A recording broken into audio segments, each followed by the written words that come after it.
Comment définir le moi spirituel?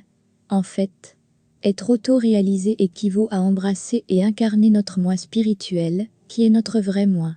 J'utilise les mots moi spirituel comme des termes qui se rapprochent d'une conscience qui embrasse une existence bien au-delà des limites de la forme humaine et des perceptions physiques, mais nous pouvons aussi parler de vrai soi, vraie nature, âme, conscience éclairée. Lorsqu'une expérience d'éveil est suffisamment profonde et que la conscience humaine est prête à se fondre avec la divinité, l'être humain abandonne complètement les attachements à son moi égaux et la conscience divine prend le relais. Il n'y a plus d'identification avec la forme humaine. C'est à ce moment que nous commençons à incarner notre champ d'âme et notre conscience d'âme.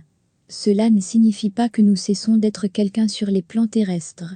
Bien sûr, nous continuons à avoir un corps humain, une vie et des expériences humaines.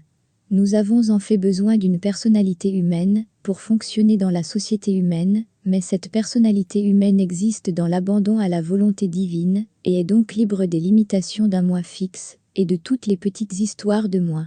Cette conscience humaine s'expérimente comme je suis parce qu'elle est pleinement réunie avec la divinité. La conscience qui habite le corps humain n'est plus identifiée à la forme physique, mais embrasse plutôt l'unité avec tout ce qui est. L'unité est la vraie nature de tout ce qui est. Lorsque nous avons reconnu l'illusion ultime de toutes les formes d'ego, nous embrassons notre vrai moi, ou moi spirituel, et que nous n'avons toujours été que cela. Nous n'avons jamais été l'ego. L'ego n'a jamais existé, il n'a toujours été qu'une idée. Nous ne devenons pas le moi spirituel, nous dévoilons ou reconnaissons celui que nous avons toujours été.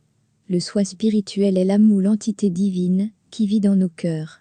L'âme est pure lumière, elle vient de la source de tout, qui est l'amour divin ou amour inconditionnel, elle existe au-delà du temps et de l'espace, et est donc infinie et éternelle.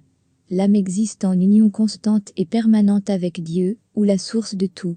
Lorsque notre conscience humaine est en harmonie et alignée avec l'âme, nous sommes conscients de notre unité avec tout ce qui est. Tout dans le monde humain devient sans effort et spontané lorsque nous nous reposons dans la paix de l'âme et dans la conscience de l'éternel maintenant. Être dans le flux de la vie, exister dans la présence du maintenant, être je suis signifie incarner notre soi-disant champ d'âme. Je sais que tout cela peut sembler très spirituel ou éloigné de la compréhension rationnelle, mais il n'y a vraiment pas de mots qui puissent vraiment décrire cet état d'être.